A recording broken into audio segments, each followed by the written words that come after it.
Hello everyone and welcome to UGC Net Mentor. Guys, this is class number second of revision series 3.2. आज हम discuss करेंगे research aptitude. मैं इस complete unit को minimum time में finish करने का ट्राई करूंगा। यहाँ पर completely only exam targeted content मिलेगा। हम केवल उन्हीं टॉपिक्स को कवर कर रहे हैं जो कि एग्जाम के लिए मोस्ट इंपॉर्टेंट है, जहां से most of the time question बनते हैं एग्जाम में। तो केवल उन्हीं टॉपिक्स को हम कवर कर रहे हैं जो कि एवरग्रीन टाइप टॉपिक है। तो चलिए स्टार्ट करते हैं, डिस्कस करते हैं। इससे पहले आगे बढ़े मैं बता दूं कि क्लास नंबर 2 है आज। इससे पहले क्लास नंबर फर्स्ट जिसमें मैंने टीचिंग एप्टीट्यूड आपको करवाया था, ये मैं आपको दिखा देता हूँ, एक बार गो थ्रू करवा देता हूँ। ये रही हमारी टीचिंग एप्टीट्यूड की क्लास। तो आप चैनल पे विजिट करके इस क्लास को देख सकते हो। मैंने इसमें ना सिर्फ थ्योरी करवाई थी बल्कि मैंने कुछ पीवाईक्यूज भी करवाए थे जो कि एग्जाम में पूछे गए हैं। तो अगर आप इस क्लास को देखेंगे समझेंगे तो यहाँ से आप टीचिंग एप्टीट्यूड में भी अच्छा स्कोर कर पाएंगे, बिकॉज इसमें मैंने केवल एवरग्रीन टॉपिक्स को कवर करवाया है। तो चलिए कंटिन्यू करते हैं। This is about me. जैसे कि आप सभी को पता होगा, अभी तक आपने इस चैनल को सब्सक्राइब नहीं किया है, सो मेक श्योर चैनल को सब्सक्राइब जरूर कर लें ताकि आपको अपकमिंग वीडियोस के सभी नोटिफिकेशन मिलते रहें। आप हमें टेलीग्राम, इंस्टाग्राम, फेसबुक, इसके अलावा व्हाट्सएप चैनल भी मैंने आप सभी के लिए बना दिया है। तो गाइस देखिए, इन सभी के जो लिंक है मैंने इसी वीडियो के डिस्क्रिप्शन बॉक्स, कमेंट बॉक्स में दिए हुए हैं। कोई भी कभी क्लास का लिंक होता है कोई, उसको मैं शेयर करता रहता हूँ। इसके अलावा कोई इंपॉर्टेंट पीडीएफ होती है तो मैं गाइस वो भी शेयर कर देता हूँ। तो चैनल पे विजिट, तो आप लोग डिस्क्रिप्शन बॉक्स में विजिट करके एटलीस्ट आप टेलीग्राम और व्हाट्सएप चैनल जरूर ज्वाइन कर लीजिए, बिकॉज ज़्यादातर अपडेट जो है आपको यहीं पर मिलते रहेंगे, चाहे वो क्लासेस के लिंक हो या एग्जाम से रिलेटेड कोई अपडेट हो। मैंने अभी कुछ दिन पहले ही आपको मोस्ट रिपीटेड पीवाई की उसकी प्रैक्टिस करवाई थी। तो ऐसे यहाँ पर देख सकते हैं आप लोग, मैंने आपको यहाँ पर एक सीरीज करवाई थी। तो आप इस सीरीज को फॉलो कर सकते हैं, जिससे आपकी पीवाई की उसकी प्रैक्टिस भी बहुत अच्छे से हो जाएगी पेपर वन की। तो इस सीरीज का लिंक भी मैं इसी वीडियो के description box and comment box में दे दूंगा। तो चलिए कंटिन्यू करते हैं, समझते हैं रिसर्च क्या होती है। इससे पहले हम और डिटेल में पढ़ें इस क्लास में, मैं एक छोटा सा अनाउंसमेंट आप सभी को आपको बता देता हूँ। गाइस देखिए, अभी हमने आप सभी के लिए स्पेशल 1 मंथ का कोर्स स्टार्ट किया जो कि सुपर फास्ट बैच है। इस कोर्स को डिजाइन ही इस तरीके से किया गया है कि यहाँ पर कंप्लीट जो आपका सिलेबस है प्लस रिवीजन आपकी मिनिमम टाइम में हो जाएगी। कंटेंट को डिजाइन इस तरीके से किया गया है, टू द पॉइंट मिलेगा, एग्जाम टारगेटेड कंटेंट मिलेगा। Paper 1 commerce management policy science हम आपको पढ़ाते हैं यहाँ पर। और इसके अलावा कंप्लीट कंटेंट आपको बाइलिंगुअल मिल जाता है, 100 मॉक टेस्ट पीडीएफ नोट्स मिल जाएंगे, जिसके थ्रू आप मल्टीपल टाइम रिवीजन और प्रैक्टिस कर पाएंगे। तो गाइस आप इसमें इनरोल कर सकते हैं। फीस भी बहुत ही मिनिमम फीस है, कोई भी अफोर्ड कर पाएगा, इतनी मिनिमम फीस है। करना क्या, आपको सिंपली गूगल प्ले स्टोर से एग्जाम मेंटर ऐप इंस्टॉल कर लेनी है। अगर आप iOS यूजर हैं तो उसका लिंक हमने अलग से इसी वीडियो के description box and comment box में दिया हुआ है। तो एक बार ऐप इंस्टॉल करिए, खुद से एक बार चीजों को एक्सप्लोर करिए। कंप्लीट कंटेंट आपको टू द पॉइंट मिल जाएगा, exam targeted with 100 mock test along with 100 mock test, ताकि आप यहाँ पर प्रैक्टिस भी काफी अच्छे से कर पाएंगे। तो चलिए गाइस कंटिन्यू करते हैं, समझते हैं। गाइस देखिए, सबसे पहले हम बात कर लेते हैं रिसर्च की। रिसर्च होती क्या है? Research is the process of investigating a topic or idea to create new knowledge और use existing knowledge in new ways। क्या बोला जा रहा है कि या तो आप कंप्लीट न्यू चीज क्रिएट कर दो, कोई कोई न्यू नॉलेज क्रिएट कर दो जिसको अभी तक कोई जानता ही नहीं है, तो रिसर्च कहलाएगी। या फिर एक एग्जिस्टिंग नॉलेज है जो कि पहले से जानते हैं हम लोग, उसको यूज करते हुए कुछ नया बना दो, कि न्यू वेज में उसको डिफाइन कर दो, कि न्यू तरीके से कुछ नया ही क्रिएट कर दो, तो वो भी आपका रिसर्च ही कहलाएगा।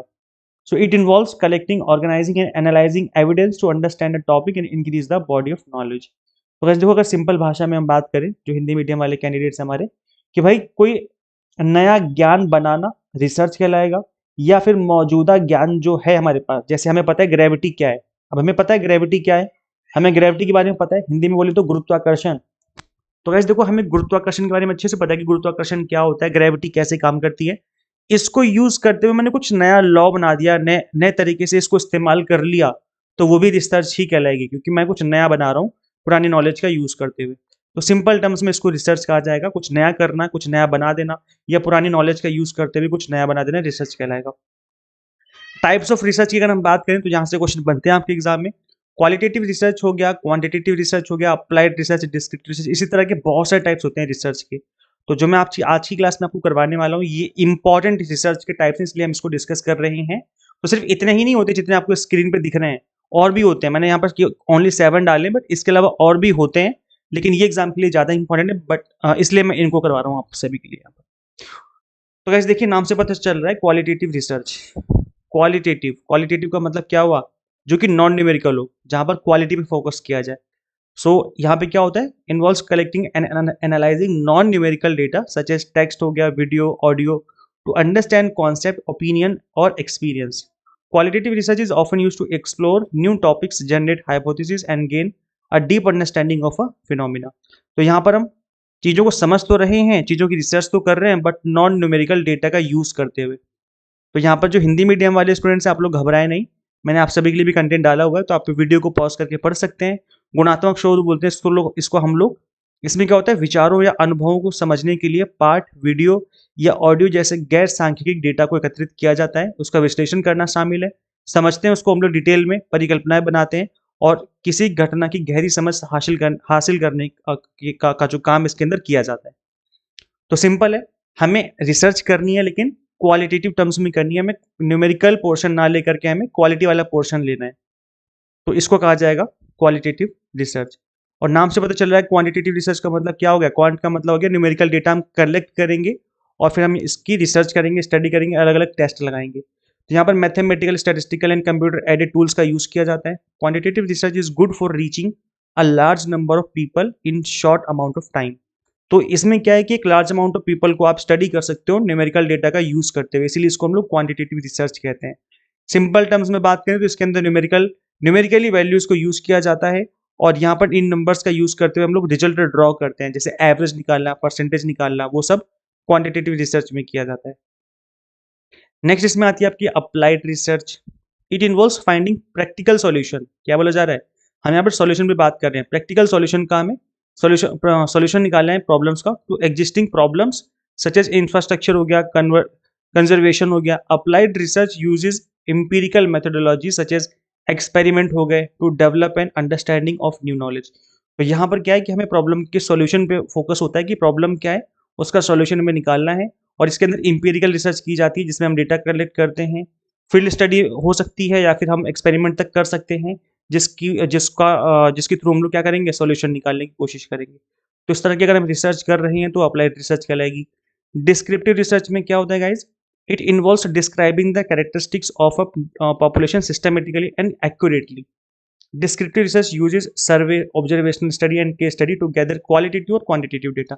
डेटा कैसा भी इकट्ठा हो जाए लेकिन हमें उसको क्या करना है, डिस्क्राइब करना है। डिस्क्रिप्टिव हम कहते हैं ना कि आपका एग्जाम एमसीक्यू फॉर्मेट में नहीं है, डिस्क्रिप्टिव फॉर्मेट में, मतलब आपको लिख करके एक्सप्लेन करना है। तो डिस्क्रिप्टिव रिसर्च में क्या होता है, हम लिख करके चीज़ों को एक्सप्लेन कर रहे होते हैं। जैसे जैसे कि मैंने बताया कि केस स्टडी में क्या होता है, किसी के जीवन को आप बता रहे हो, जैसे कोई फ्रॉड हो गया, किंगफिशर फ्रॉड हो गया एसबीआई के साथ, है ना, ऐसे नीरव मोदी का केस हो गया था पीएनबी के साथ। तो आप उसमें क्या है, आप लिख लिख करके एक्सप्लेन कर रहे हो कि भाई पहले वो लोन लेने आया, इतने करोड़ का लोन ले गया हमसे, ऐसे ऐसे हुआ। तो यहाँ पे क्या है, केस स्टडी चल रही है। तो केस स्टडी केस में क्या होता है, केस स्टडी में हम कंप्लीट कहानी बता रहे होते हैं। तो डिस्क्रिप्टिव रिसर्च कहलाएगी जहाँ पे हम डिस्क्रिप्शन दे रहे हैं। तभी ये लिखा हुआ है यहाँ पर कि डिस्क्राइब करना है हमें characteristics of a population systematically and accurately. हमें क्या करना है, हमें उसको डिस्क्राइब करना है। इस तरह से रिसर्च की जाती है, वहाँ पर चीज़ों को समझा जाता है, पिछले जो चीज़ें हुई हैं, जो घटनाएं हुई हैं, उनको कनेक्ट किया जाता है कि अच्छा ऐसे लोन लिया गया था, इस वजह से ये दिक्कत आई है, अब ऐसे हम लोन नहीं दिया करेंगे। तो इस तरह की जो रिसर्च है वो करी जाती है, जहाँ पर हम लिख करके चीज़ों को एक्सप्लेन कर रहे होते हैं और हम इस तरीके से जो है सॉल्यूशन निकालते हैं। फिर नेक्स्ट है आपका exploratory research. It involves investigating research questions that have not previously been studied in depth. तो नाम से पता चल रहा है कि एक्सप्लोर कर रहे हैं हम, जो कि पहले इतना इन डेप्थ में स्टडी नहीं हुई है, उस पर रिसर्च कर रहे हैं हम लोग। प्रीवियसली इतना ज़्यादा स्टडी नहीं हुई। Exploratory research is a often qualitative and primary in nature. तो जनरली देखो कैसे होता क्या है कि एक ही टॉपिक पे हम बार बार स्टडी कर सकते हैं, तो लेकिन वो तभी स्टडी सही मानी जाएगी जब हम उसको नए लेवल पे लेके जाए। जैसे किसी ने रिसर्च करी कि भाई इस पहाड़ पे चढ़ा जा सकता है, ठीक है, इस तरीके से चढ़ा जा सकता है जीने बना करके, हम उसने ये रिसर्च करी। तो हमें भी पहाड़ पे चढ़ने की रिसर्च करनी कि पहाड़ पे कैसे चढ़ा जाए, लेकिन हम रिसर्च करेंगे हेलीकॉप्टर से कि भाई इस पहाड़ पे हेलीकॉप्टर भी लैंड कराया जा सकता है, ऐसे भी चढ़ा जा सकता है। तो जो कंक्लूजन था वो ये था पहाड़ पे चढ़ना है, लेकिन हमने तरीके बदल दिए, है ना। तो एक्सप्लोरेटरी का मतलब है कि रिसर्च तो हो चुकी है पहाड़ पे कैसे चढ़ा जाए, लेकिन हम कुछ नए तरीके निकालेंगे जिससे कि कुछ नया ही मतलब मार्केट में आए, कुछ नई नॉलेज निकल के आए। तो एक्सप्लोरेटरी रिसर्च कहलाएगी। बेसिक फंडामेंटल रिसर्च, ये तो बिल्कुल बेसिक रिसर्च है। तो ये प्योर रिसर्च कहलाती है, मतलब इसमें आपने कुछ नहीं किया है, गॉड की तरफ से पहले से था, नेचर में था, बट आपने उसको आइडेंटिफाई किया और उसको नाम दे दिया, तो वो आपकी फंडामेंटल रिसर्च कहलाएगी। जैसे ग्रेविटी का पता कैसे लगा था कि एक जो एप्पल था वो हमारे न्यूटन, सर आइजैक न्यूटन के ऊपर गिर गया था, तो उन्होंने कहा कि सब सामान नीचे गिरते हैं, इस वजह से इसको हम कोई ऐसी शक्ति है, कोई ऐसा बल है, कोई ऐसा फोर्स है जो सामान को नीचे खींच रहा है, तो उन्होंने उसका नाम दे दिया ग्रेविटी। तो इस तरीके से जो है ये रिसर्च कहलाएगी फंडामेंटल यानी कि बेसिक रिसर्च। इसमें चीज़ें पहले से एग्जिस्ट कर रही हैं, न्यूटन ने जो है इसमें कुछ भी अपनी तरफ से कुछ नहीं डाला, कुछ रिसर्च नहीं करा इसमें, बस उन्होंने ऑब्जर्व किया और देखा ऐसे हो रहा है, तो बस उन्होंने इसका नाम दे दिया। So it is conducted to expand general knowledge and formulate new theories without an immediate practical use in mind.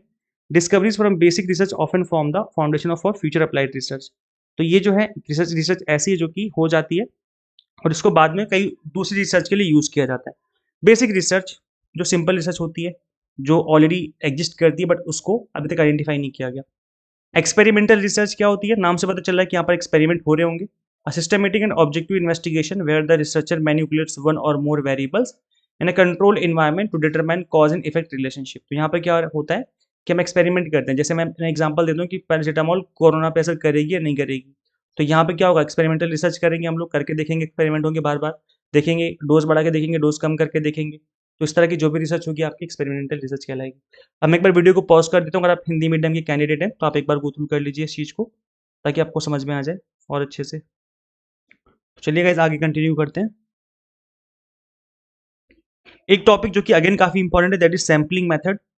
So sampling method जो सैम्पलिंग टेक्निक्स भी कहते हैं हम लोग, ये काफी इंपॉर्टेंट है आपके एग्जाम के लिए। तो गाइस देखिए, इसमें ना दो टाइप की सैम्पलिंग मेथड्स होते हैं आपके। एक होते हैं प्रोबेबिलिटी सैम्पलिंग मेथड और एक होते हैं नॉन प्रोबेबिलिटी।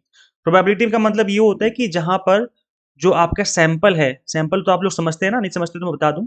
जो पॉपुलेशन है जहां पे आप स्टडी कर रहे हो, जो एरिया ऑफ स्टडी आपका, तो इसके अंदर से हम कुछ सैंपल निकालते हैं जिसमें हम स्टडी करते हैं, और जो सैंपल का रिजल्ट होगा वही हम पॉपुलेशन के रिजल्ट पे जो कंक्लूजन है वो ड्रॉ कर देते हैं। जैसे कि एग्जांपल लेके बताता हूँ।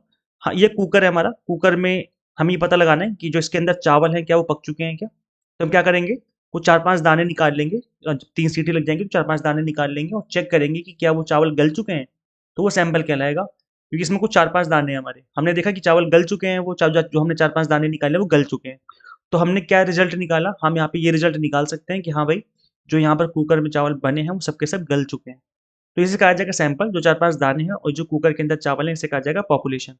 तो यहाँ पर जो सैंपल हमने निकाला ना, अभी जो हमने 4-5 दाने निकाले थे चावल के, अगर हमने जानबूझ करके कुकर के एक कोने से, जानबूझ करके इसी कोने से निकाले हैं, तो वो कहलाएगा नॉन प्रोबेबिलिटी सैंपलिंग। मतलब जब हम सैंपल के जो आइटम है वो जानबूझ के निकालेंगे अपनी मर्जी से, तो वो कहलाएगा नॉन प्रोबेबिलिटी। और प्रोबेबिलिटी मेथड कौन है? ये वाले जहां पर हम आंख बंद करके, मतलब आंख तो खैर बंद नहीं करेंगे, और जहां पे आप एकदम रैंडम तरीके से हाथ डालो, निकाल लो 2-4 दाने, बस सोचो मत। तो यहाँ पर क्या है, वो प्रोबेबिलिटी है। मतलब यहाँ पर हर एक दाने के आने के चांस इक्वल थे। तो ये यहाँ पर प्रोबेबिलिटी मेथड माना जाएगा। समझ में आ गया सभी को? आप रैंडम तरीके से हम निकालेंगे जब। तो यहाँ पर नाम याद कर लीजिए, क्योंकि कई बार तो डायरेक्ट नाम ही पूछ लिया जाता है एग्जाम में। Simple random sampling, systematic, stratified, cluster, area और मल्टी स्टेज, ये नाम है इसके। नॉन प्रोबेबिलिटी में आ जाएगा judgement, convenience sampling, quota sampling, panel sampling and snowball sampling. तो इनका नाम याद कर लीजिए, ये एग्जाम के लिए बहुत ज्यादा इंपॉर्टेंट है। सिंपल रैंडम में क्या होता है, हम सिंपल तरीके से, हम अपनी मतलब आंख बंद करके आप एक तरीके से कह सकते हो, आप दाने उठाओगे और चेक करोगे कि क्या वो चावल पक चुके हैं। तो ये सिंपल रैंडम हो गया। सिस्टमेटिक में क्या होता है कि हम सैंपल बनाने के लिए सिस्टम बनाते हैं, जहां पर सपोज करो 100 स्टूडेंट्स हैं, 100 बच्चे हैं क्लास में, जहां पे हमें 10 बच्चों का सैंपल निकालना है, 10 बच्चे इसमें से ड्रॉ करने हैं। तो हम क्या करेंगे, जिसका रोल नंबर 3-3 करके है, मतलब 3 है, फिर 13 है, फिर 23 है, इस तरीके से हम उनको उठा करके सैंपल में डाल देंगे। तो इस तरीके से अगर आप ले रहे हो तो सिस्टमेटिक सैंपलिंग है, प्रोबेबिलिटी मेथड का पार्ट है। स्ट्रेटिफाइड में क्या होता है कि हम एक स्ट्रेटा बना देते हैं, ग्रुप बना देते हैं, और फिर यहाँ पर हम चुनते हैं, यहाँ से 4 दाने यहाँ से ले लिए, 4 दाने यहाँ से ले लिए, इस तरीके से आप कर लोगे। क्लस्टर में क्या होगा, यहाँ पर क्या होगा गाइस कि एक 4 ग्रुप बने होंगे इस तरीके से, और यहाँ से मतलब ज़्यादा ग्रुप है, सपोज करो 8-10 ग्रुप है, जिसमें जो पॉपुलेशन है हेट्रोजीनियस है। तो यहाँ पे क्या है कि अलग अलग तरीके से, जैसे सपोज करो यहाँ पर क्लास कॉलेज है, सपोज करो इसके अंदर ये कॉलेज है जहाँ पर साइंस के बच्चे भी हैं, कॉमर्स के भी हैं और आर्ट्स के भी हैं। यहाँ भी साइंस के बच्चे हैं, कॉमर्स के एंड आर्ट्स के हैं। तो हमने क्या किया, इन 10 सैंपल्स, इस 10 आइटम में 2 आइटम उठा लिए, किसे उठा लिया, किसे उठा लिया, और यहाँ पर हमने स्टडी कर ली। तो ये हो जाएगा आपका क्लस्टर के अंदर। एरिया में क्या आ जाएगा कि यहाँ पर हम पर्टिकुलर एरिया की स्टडी कर रहे हैं। सपोज करो एक दिल्ली का एरिया है, एक रीजन है, जहाँ पर हम रैंडम तरीके से कुछ एरिया चुन लेते हैं। जैसे लाजपत नगर चुन लिया हमने स्टडी के लिए, आनंद विहार चुन लिया स्टडी करने के लिए, है ना, और इस तरीके से अपना आईटीओ चुन लिया। ठीक है, तो इस तरह की कुछ एरिया हमने चुन लिया और फिर उस पर स्टडी कर लिया हमने। तो ये हो सकता है। मल्टी स्टेज में क्या होगा गाइस कि यहाँ पर हम अलग अलग स्टेज में अलग अलग, जैसे नाम से पता चला होगा कि मल्टी स्टेज का मतलब है कि हर एक स्टेज पे हमने सैंपल चुना है। यहाँ पर स्टेज वाइज सैंपल चुने जाते हैं। जैसे एक एग्जांपल लेके बताता हूँ मैं।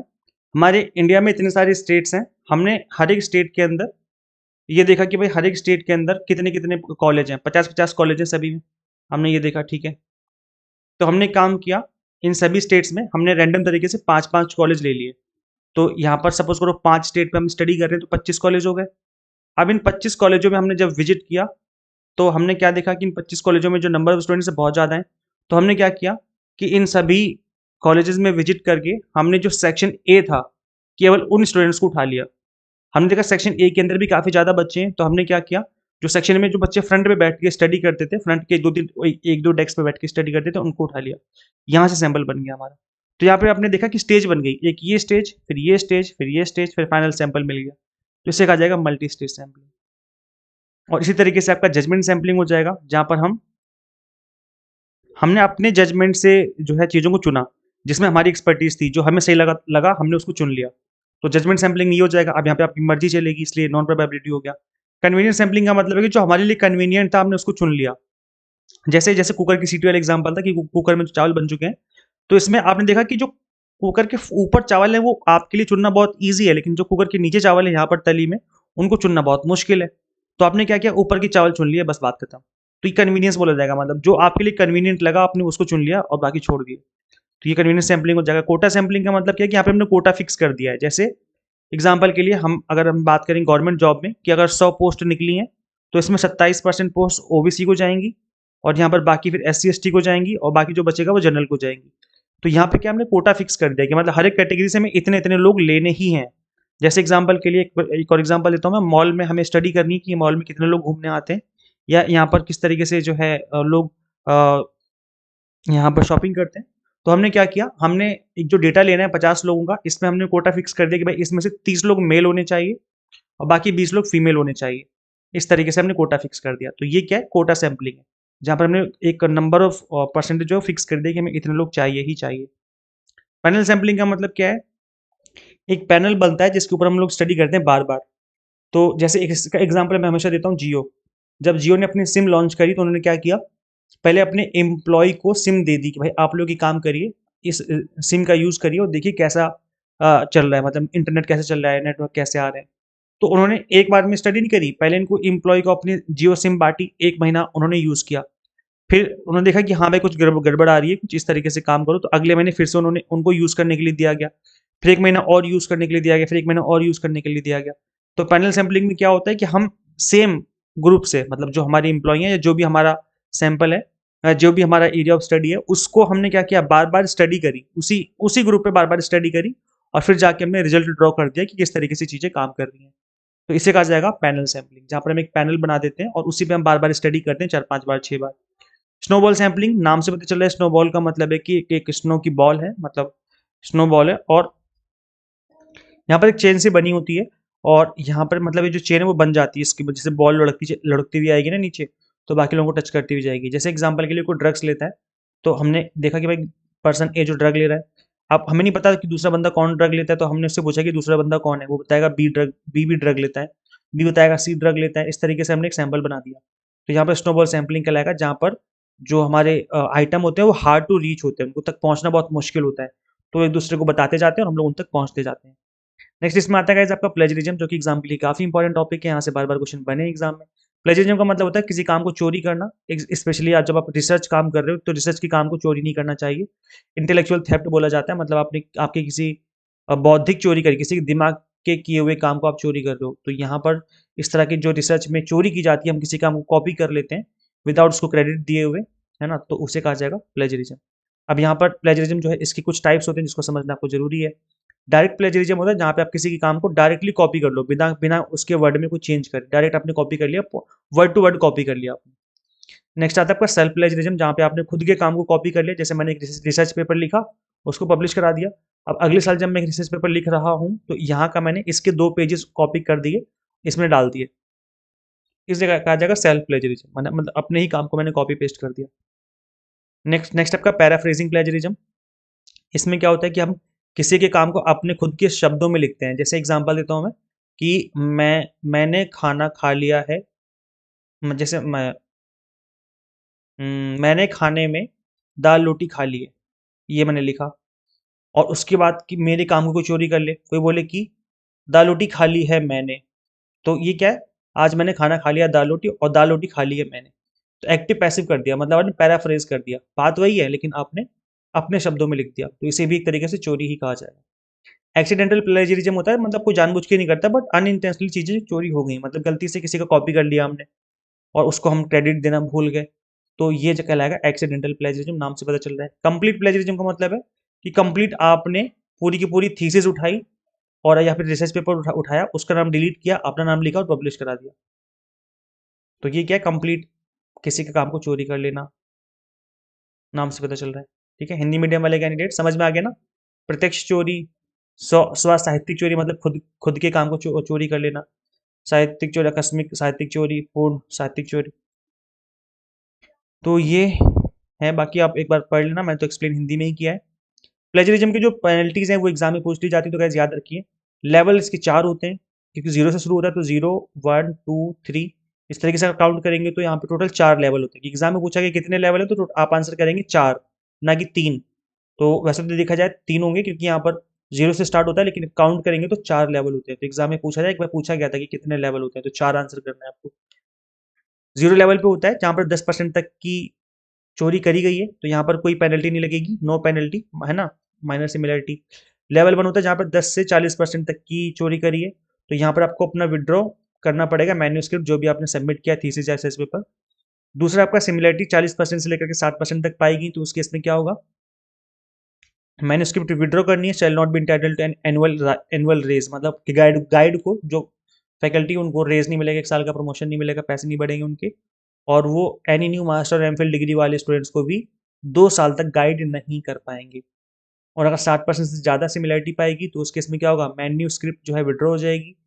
Will not be given option of 2 consecutive annual increment, 2 साल तक का इंक्रीमेंट नहीं मिलेगा, और वो 3 साल तक किसी भी मास्टर डिग्री वाले या फिर पीएचडी वाले कैंडिडेट्स को गाइड नहीं कर पाएंगे। तो वैसे ये एग्जाम के लिए इंपॉर्टेंट है, स्पेशली लास्ट की जो 2 पेनल्टी है, यहाँ से एग्जाम में क्वेश्चन पूछे जाते हैं और बार बार पूछे गए हैं अभी लास्ट सेशन में देखा जाए तो इसको आपको अच्छे से याद कर लेना है। स्टेप्स ऑफ रिसर्च गाइस एक ऐसा टॉपिक है जहाँ से 5 स्टार रेटिंग का टॉपिक है, बहुत बार क्वेश्चन बन चुके हैं इस टॉपिक के ऊपर, तो इसके स्टेप्स याद कर लीजिए। पहला होता है आइडेंटिफाई द प्रॉब्लम, अगर पूछा जाए, अगर इसकी जगह लिखा हो डिफाइन द प्रॉब्लम तो भी सही है, ये पहला स्टेप होता है। लिखा जाए आइडेंटिफाई द प्रॉब्लम तो भी सही है, या लिखा हो फॉर्मुलेटिंग द क्वेश्चन, अगर ये लिखा हो फॉर्मुलेटिंग द प्रॉब्लम या फॉर्मुलेटिंग द क्वेश्चन, तो ये भी पहला स्टेप है। जो पहला स्टेप होगा उसको अलग अलग शब्दों में बोला जा सकता है, लेकिन मतलब सबका एक ही है कि जो प्रॉब्लम है उससे आप स्टार्ट करोगे ना, तो प्रॉब्लम को आइडेंटिफाई करना या डिफाइन करना प्रॉब्लम को, या फिर क्वेश्चन को फॉर्मुलेट करना, वो पहला स्टेप कहलाएगा। फिर आता है डेवलप करना है रिसर्च क्वेश्चन को, वो दूसरा स्टेप हो जाएगा। और वैसे अगर ये ना गिवन हो, अगर यही पूछ लिया जाए कि डेवलप रिसर्च प्रॉब्लम, तो ये भी पहला स्टेप हो जाएगा। मतलब डिपेंड करता है कि एग्जाम में आपके क्या गिवन है, कितने स्टेप्स गिवन है। अगर 4 पूछे गए हैं और ये 4 दे दिए, तो फिर यही हो जाएंगे ना 4, जब पहला पूछा ही नहीं गया तो फिर यहीं से स्टार्ट हो जाएगा ये। तो समझ रहे हो ना मैं क्या बोल रहा हूँ। तो ध्यान रखना एग्जाम में पूछा किस तरीके से गया क्वेश्चन, क्योंकि अलग अलग तरीके से क्वेश्चन पूछे जाते हैं एग्जाम में। Develop research problem, review literature हो गया, फिर set objectives and hypothesis. Review literature में होता है कि स्टडी करना कि पुराने इस टॉपिक पे पहले कितनी रिसर्च हो चुकी है, तो ये हो जाएगा। फोर्थ हो जाएगा सेट ऑब्जेक्टिव्स एंड हाइपोथेसिस, हम ऑब्जेक्टिव उद्देश्य बताते हैं कि हम स्टडी क्यों कर रहे हैं ये, और हाइपोथेसिस सेट करते हैं। हाइपोथेसिस का मतलब होता है कि एक ऐसी लाइन लिखना जिसके ऊपर हम स्टडी कर रहे हैं, जैसे क्या पैरासिटामोल कोरोना पे असर करती है, तो ये लिख देना, इसका मतलब हाइपोथेसिस आपने लिख दिया कि हाँ ये करती है, और हो गया तो ठीक, नहीं तो फिर नल हाइपोथेसिस, जो अल्टरनेट हाइपोथेसिस है वो ट्रू हो जाएगी। चूज अ स्टडी डिजाइन, उसके बाद आपने स्टडी डिजाइन किया जिसमें आप देखेंगे कि डेटा कैसे कलेक्ट करना है, कौन कौन से मेथड यूज करने हैं हमें। तो फिर उसके बाद हम डेटा कलेक्ट कर लेंगे, उसके बाद प्रोसेस करेंगे, डेटा को एनालाइज करेंगे, उसके बाद हम लोग रिजल्ट ड्रॉ कर देंगे, मतलब रिपोर्ट लिख देंगे या फिर रिजल्ट ड्रॉ कर देंगे। तो ये कुछ स्टेप्स हैं, इजी स्टेप्स हैं, आई होप सबको समझ में आ गया है। अगर आपको रिसर्च पेपर लिखना नहीं आता है तो मैंने इसके ऊपर ऑलरेडी वीडियो बना दी है, क्योंकि आप देखो अगर आपको प्रोफेसर बनना है तो ऐसे में आपके पास रिसर्च पेपर होने जरूरी है। इसके 2 नंबर मिलते हैं हर एक रिसर्च पेपर के। तो रिसर्च पेपर कैसे लिखा जाए, आई थिंक आपको नहीं पता होगा, पता है तो बहुत अच्छी बात है। अगर आप बिल्कुल बिगिनर हैं तो इस वीडियो को जरूर देखें, इससे आपको रिसर्च पेपर में लिखने में बहुत आसानी मिलेगी। मैंने बिल्कुल बेसिक से बताया हुआ है किस तरीके से आपको रिसर्च पेपर लिखना होता है। तो इसका लिंक मैं दे दूंगा डिस्क्रिप्शन बॉक्स, कमेंट बॉक्स में, जब भी आपको टाइम मिला आप इस वीडियो को देख सकते हैं। आगे कंटिन्यू करते हैं गाइस। रिसर्च एथिक्स पे क्वेश्चन बन जाते हैं आज के टाइम पे, तो इसको समझ लीजिए, इंपॉर्टेंट है। ऑनेस्टी एंड इंटीग्रिटी होनी चाहिए आपकी रिसर्च में, प्रोटेक्शन होना चाहिए ह्यूमन सब्जेक्ट का। अगर ह्यूमन पे स्टडी कर रहे हो, एनिमल पे कर रहे हो, तो उसकी केयर करनी है हमें, उसकी जान से नहीं मारना उसको, मतलब इस तरीके से रिसर्च करनी है। रिस्पॉन्सिबल पब्लिकेशन करना है, जहाँ पर हमें पैसे ना दे करके, मतलब जेन्युइन तरीके से हमें रिसर्च को पब्लिश करवाना है।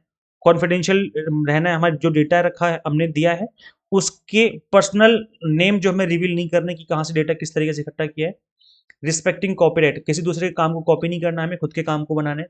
और ऑब्जेक्टिविटी मेंटेन रखनी है, निष्पक्षता रखनी है, किसी की तरफ पक्षपात जो है रिसर्च नहीं होनी चाहिए, प्रॉपर तरीके से रिसर्च होनी चाहिए।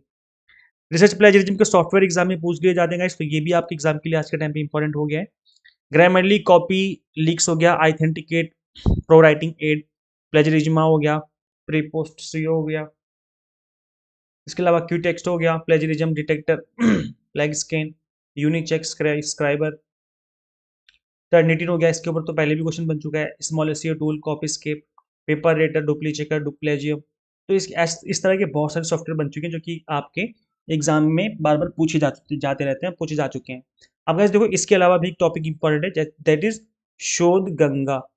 शोध गंगा, शोध शोध गंगोत्री, और इसके अलावा शोध सिंधु, शोध सिंधु।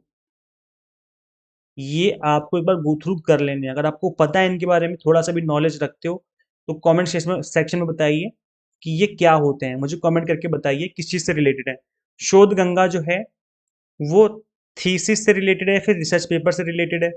गंगोत्री और शोध सिंधु, इनके बारे में आप मुझे कमेंट करके बताइए, बिकॉज ये भी एग्जाम के लिए इंपॉर्टेंट है, यहाँ से भी क्वेश्चन बनते रहते हैं। तो इनके बारे में जरूर कमेंट करिए सभी लोग जिनको पता है इसके बारे में। अब देखो गाइस, यहाँ से format and style of referencing पे भी क्वेश्चन बनते हैं। तो गाइस देखो, स्टाइल ऑफ रेफरेंसिंग काफी सारे होते हैं, बट एपीए और एमएलए सबसे ज्यादा इंपॉर्टेंट होते हैं। तो अगर हम बात करें एपीए की, तो इसके अंदर आप देखेंगे एपीए वाले स्टाइल में ऑथर लास्ट नेम पहले आता है यहाँ पर, इसके बाद आएगा जैसे नाम है अनिल वर्मा, इस तरीके से नाम है, अनिल वर्मा नाम है, तो स्टार्टिंग में क्या आएगा, वर्मा आएगा यहाँ पर। फिर अनिल जो है ए आ जाएगा, अनिल का ए ले आ जाएगा यहाँ पर। फिर यह कौन से ईयर में पब्लिकेशन हुआ है, फिर आर्टिकल का नेम आ जाएगा, और पब्लिकेशन किसने कराया है उसका नाम आ जाएगा। ये एपीए स्टाइल होती है, ये आपको याद रखना है, बिकॉज कई बार रेफरेंसिंग स्टाइल से क्वेश्चन बन जाते हैं। होता है एमएलए स्टाइल ऑफ रेफरेंसिंग, इसमें क्या होगा, लास्ट नेम पहले आ जाएगा, जैसे वर्मा आ गया यहाँ पर, फिर यहाँ पर पूरा नाम आएगा अनिल, यहाँ पर पूरा नाम लिखा जाएगा अनिल। फिर टाइटल आ जाएगा जिस टॉपिक पे लिखा गया है, टाइटल ऑफ मीटिंग, देन आपका ईयर आ जाएगा, और उसके बाद आपका आ जाएगा लोकेशन, कहाँ पे किस जगह पे ये पब्लिश कराया गया है, और फिर आ जाएगा कि आपके एक्चुअल में वो चीज़ है क्या, जैसे रिसर्च पेपर है, थीसिस जो भी है वो आ जाएगा। तो ये गाइस, अब से देखो, मैंने आपको बताया था स्टार्टिंग में, और अभी दोबारा बता देता हूँ गाइस, कि देखो हमारी ऐप पे ना सिर्फ आपको फ्री मॉक टेस्ट मिल जाएंगे प्रैक्टिस करने के लिए यहाँ पर इस वाले टैब के अंदर, बल्कि आपको कुछ फ्री स्टडी मटेरियल भी दिया जाता है यहाँ पे स्टडी करने के लिए, तो आप उसको अवेल कर सकते हो। टीचिंग जॉब से रिलेटेड भी आपको अलर्ट मिलते रहते हैं, कहीं कहीं से नोटिफिकेशन आता है तो उसके रिगार्डिंग भी अपडेट हम आपको यहाँ पे देते रहते हैं। तो इस ऐप को अपने मोबाइल फोन में इंस्टॉल कर लीजिए, क्योंकि अगर आप कोर्स में इनरोल नहीं भी करते हो, फिर भी आपको ये जो ऐप है आपको फायदा पहुंचाती रहेगी फ्यूचर में भी। जॉब से रिलेटेड नोटिफिकेशन भी आपको यहाँ पे मिलते रहते हैं। इसके अलावा कुछ फ्री मॉक टेस्ट भी अवेलेबल है, तो एटलीस्ट उनको तो अटेंड कर ही लो आप। और अगर आप कुछ पैसे अफोर्ड कर सकते हो, 1000, 1200, 1500 रुपए, क्योंकि यहाँ पर जो स्पेशल 1 मंथ का टारगेटेड कोर्स है उसकी फीस हमने बहुत कम रखी हुई है, तो आप इसमें इनरोल कर सकते हो। और यहाँ पर जो कंप्लीट कंटेंट आपको बायलिंगुअल मिल जाएगा, 100 mock test and PDF notes मिल जाते हैं, जिसके थ्रू आप मल्टीपल टाइम रिवीजन और प्रैक्टिस कर सकते हैं। Guys, देखो मेरा मानना यही है कि जितना ज़्यादा आप इस बचे हुए टाइम में एग्जाम टारगेटेड पढ़ेंगे, उतना ही हाई चांसेस होंगे कि एग्जाम क्रैक हो जाएगा। तो यहाँ पर लिमिटेड कंटेंट है, हर एक टॉपिक को हमने 30 से 40 मिनट में एक्सप्लेन कर रखा है, मतलब टू द पॉइंट पढ़ाया हुआ है। कंटेंट को डिजाइन इस तरीके से किया गया है कि आपका syllabus plus revision minimum time में हो जाएगी। तो यहाँ पर paper 1 commerce management pol science plus इन सभी की कॉम्बो कोर्स भी हमने आपको 1 मंथ के सुपर फास्ट बैच में अवेलेबल करवा दी है, तो आप इसमें एनरोल कर सकते हैं। तो वैसे जैसे कि मैंने बताया कि कंप्लीट कंटेंट बाइलिंगुअल है, तो लैंग्वेज की तो किसी को कोई दिक्कत ही नहीं है। करना क्या, आपको सिंपली गूगल प्ले स्टोर से एग्जाम मेंटर ऐप इंस्टॉल कर लेनी है अपने मोबाइल फोन में। अगर आप iOS यूजर हैं तो उसका लिंक हमने आपको अलग से इसी वीडियो के description box and comment box में दिया हुआ है। तो शेयर कीजिए इस वीडियो को उन सभी के साथ जो भी यूजीसी नेट की प्रिपरेशन कर रहे हैं। किसी ग्रुप में अगर आप ऐड हो तो वहाँ पे शेयर कर सकते हो, और अपने फ्रेंड्स को रिकमेंड कर दो इस वीडियो को देखने के लिए। चैनल को सब्सक्राइब कर लो, नहीं किया है तो लाइक कर दो वीडियो को। गाइस मिलते हैं फिर नेक्स्ट वीडियो हम लोग। Till then keep watching UGC NET mentor. Thank you so much.